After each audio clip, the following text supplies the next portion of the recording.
notation. And the most important thing I want you to understand is that the new stuff is just a new way to write it, but it means the same as what we've talked about before. So in the past we've had y equals something, and now instead we'll write it in what they call function notation, which means f of x equals something. These two things, this y thing and this fx thing, they mean the same exact thing, really. The second one is just a little more specific. So what it'll do is it will tell you, in addition to that you have the the dependent variable, it'll tell you what to plug in. And we'll get to that in a little bit, just so you know.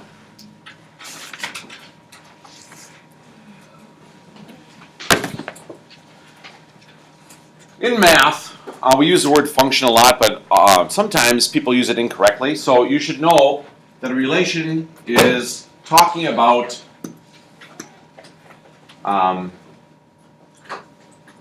the interaction between two variables. So like, for example, distance and time. Over 1 hour, I traveled 60 miles. That's a relationship. And a function is when you have a relation in which, yeah, that's not good. Relation in which for each x value there is only one y value.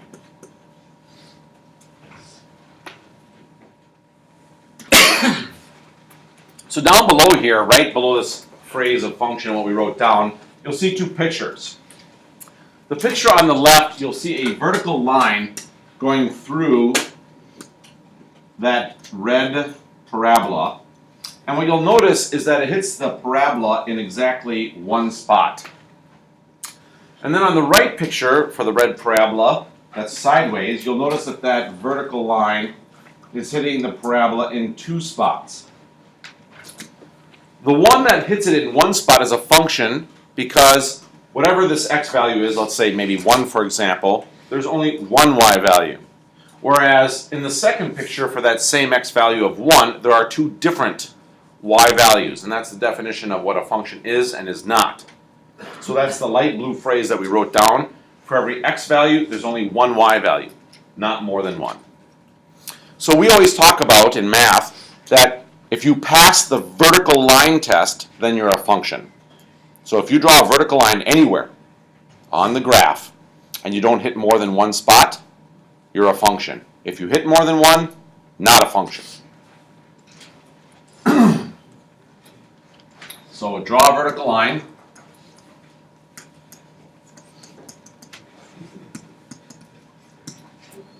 And it can only hit the graph in at most 1 point.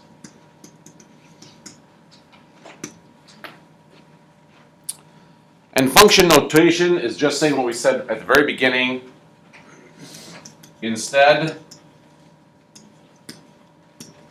of using y, we use f of x. Now the truth is you can use other letters other than f, like you could do g of x, h of x, p of x, q of x, whatever. Generally, they use f of x. What's that called? Vertical line test. So letter A is a function. Why? The vertical line test.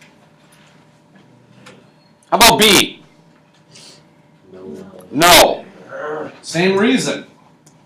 It does not pass the vertical line test. If I draw a vertical line somewhere on that graph, I notice that it hits it in two spots, whereas on the other graph, no matter where I draw my vertical line, I chose there, but no matter where I draw it, it's only going to hit the graph in one spot instead of two.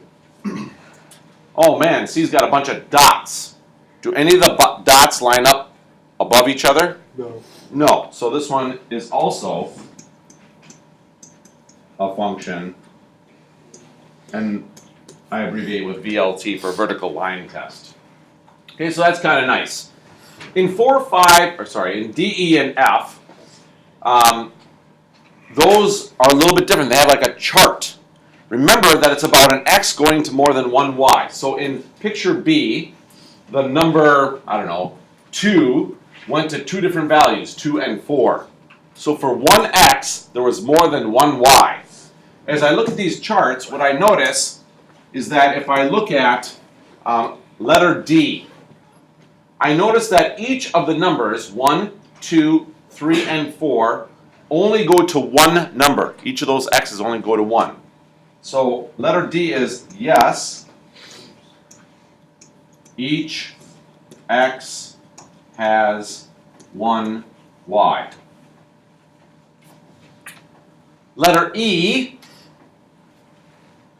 is yes, same reason as D. And letter F, I notice that the 1 goes to two different numbers, and also I notice that the 3 goes to two different numbers. So this is a no. Two x numbers.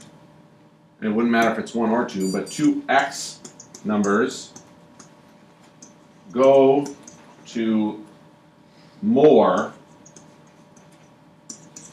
than one y. So not a function. In letter G, it says I can't even read that. An independent variable is the age of each student in your class, and then the height is the dependent variable. And so what that's saying is, if I look at somebody's height, if I look at somebody's age, how many people in here are 15? How many are 16? Okay, look at the number of 16-year-olds in here. If any of you are the same height, then this can't be a function. So the likelihood is that this is not going to be a function.